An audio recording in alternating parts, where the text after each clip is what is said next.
दोस्तों आज के इस वीडियो में हम डिस्कस करने वाले हैं आपके BSc second year third semester zoology का यूनिट 6 से जुड़ा हुआ एक most important topic thin layer chromatography.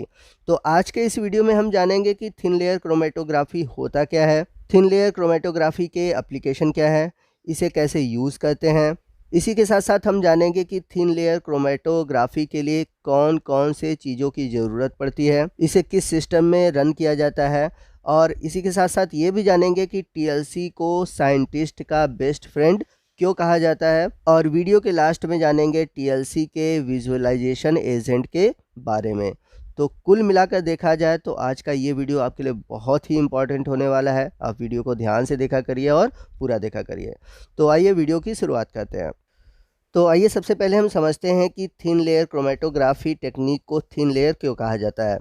Here the separation is on a very thin layer of the absorbent, यानी कि इसमें हम क्या करते हैं, एब्जॉर्बेंट की बहुत थिन लेयर लेते हैं जिस पर कि हम सॉलिड मटेरियल को सेपरेट करते हैं। तो ये एब्जॉर्बेंट की जो थिन लेयर होती है ये लगभग 0.2 mm की होती है, और इसमें भी एब्जॉर्बेंट के रूप में सिलिका जेल और एल्यूमिना का यूज़ किया जाता है, और इसे फैलाया जाता है एक थिन लेयर के सुटेबल प्लास्टिक पर या फिर थिन लेयर की ग्लास पर। तो टीएलसी में एक जार होता है, इसके बाद एड्जॉर्बेंट होता है, फिर उसके बाद है सैंपल स्पॉट होता है, और इस एड्जॉर्बेंट को एक केमिकल में डुबोया जाता है, यानी कि एक सॉल्वेंट में डुबोया जाता है। तो इस तरह से देखा जाए हमारा थिन लेयर क्रोमेटोग्राफी यानी कि टीएलसी दिखाई देता है, जिसमें कि नीचे की ओर सॉल्वेंट होता है, फिर उसके बाद एब्जॉर्बेंट होता है जिस पर हम सैंपल स्पॉट को रखते हैं।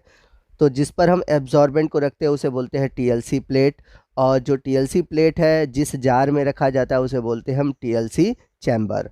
The separation of moderately volatile और non volatile substance based upon differential absorption on a inert solid that is stationary phase immersed in a organic solvent और solvent mixture which is mobile phase. तो इस विधि में हम जिसका separation करते हैं, अलग करते हैं, वो आपके अवाष्पशील ठोस या फिर बहुत ही कम अवाष्पशील ठोस होते हैं, जिन्हें हम स्टेशनरी फेस के रूप में यूज़ करते हैं, और इन्हें डुबोया जाता है ऑर्गेनिक सॉल्वेंट या फिर कह सकते हैं सॉल्वेंट मिक्सचर में, जो कि बिहेव करता है मोबाइल फेस की तरह।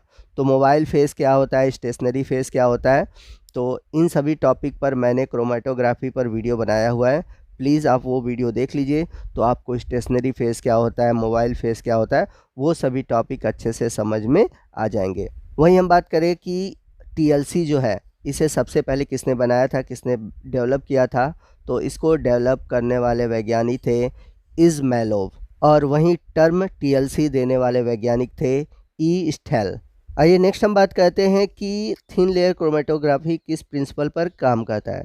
तो यह पोलैरिटी के बेस पर काम करता है। इसमें जो स्टेशनरी फेज़ होता है वो सॉलिड होता है, और जो मोबाइल फेज़ होता है वो होता है लिक्विड।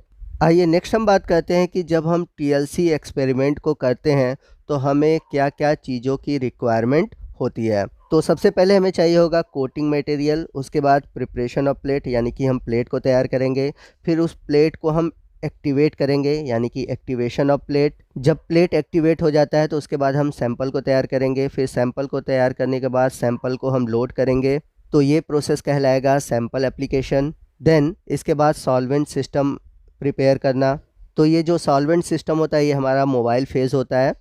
इसके बाद होता है डेवलपिंग चैम्बर जिसमें हम प्लेट को रखते हैं, फिर उसके बाद है डेवलपमेंट ऑफ टीएलसी प्लेट यानी कि टीएलसी प्लेट हम लोग बनाएंगे, और जब टीएलसी प्लेट कंप्लीट हो जाता है यानी कि तैयार हो जाता है तो उसके बाद हम विजुअलाइजेशन करते हैं।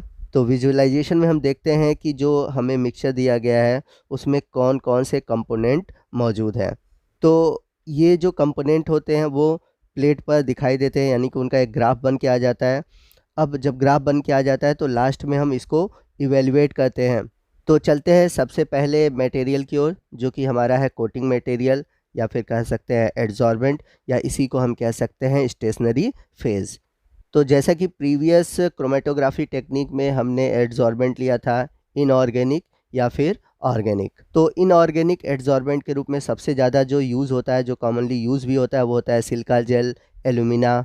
इसके अलावा यूज़ होता है मैग्नीशियम सिलिकेट, कैल्शियम सिलिकेट, वही हम बात करें ऑर्गेनिक एडजॉर्बेंट की, तो ऑर्गेनिक एडजॉर्बेंट के रूप में सेलुलोज, चारकोल, सुक्रोज, ये सभी यूज़ किए जाते हैं और ये कॉमनली यूज़ होते हैं ऑर्गेनिक एडजॉर्बेंट के रूप में। यहाँ पर आपको ध्यान देना होगा कि जो एडजॉर्बेंट हम ले रहे हैं उसमें जो आइडियल पार्टिकल साइज़ होगी वो होगी 1 से लेके 25 माइक्रोन मीटर तक। चलते हैं अगले स्टेप की ओर। तो अगले स्टेप में हम क्या करेंगे कि प्लेट तैयार करेंगे। तो प्लेट प्रिपरेशन का अलग अलग तरीका है, तो इसमें हम 4 डिफरेंट टेक्निक को यूज़ करते हैं प्लेट तैयार करने के लिए।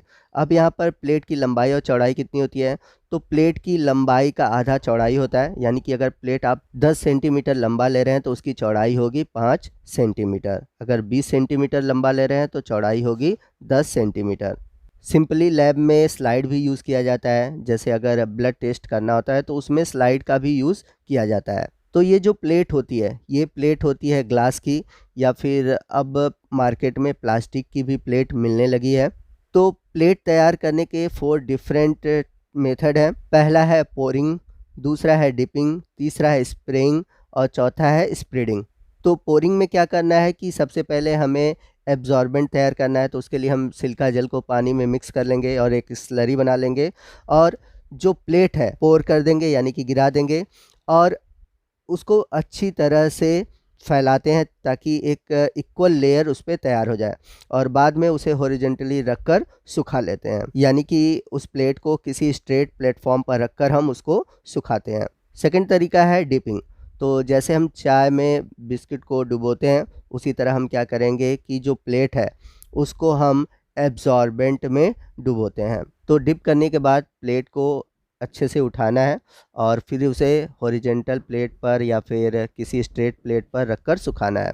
तो डीपिंग से बेस्ट होता है पोरिंग, इसलिए क्योंकि डीपिंग में क्या होता है कि पीछे के एरिया में भी जो एब्जॉर्बेंट है वो लग जाते हैं, तो इसको क्लीन करना थोड़ा मुश्किल होता है। तो पोरिंग वाला सिस्टम सही होता है, ठीक है। इसके बाद है स्प्रेइंग। तो इसमें हम क्या करते हैं कि पहले से ही प्रिपेयर स्प्रे होते हैं एब्जॉर्बेंट के, जो कि प्लेट पर स्प्रे कर दिए जाते हैं। उसके बाद जो लास्ट है स्प्रेडिंग। तो स्प्रेडिंग क्या है, इसमें हम क्या करते हैं कि प्लेट पर जो एब्जॉर्बेंट है उसको फैलाते हैं।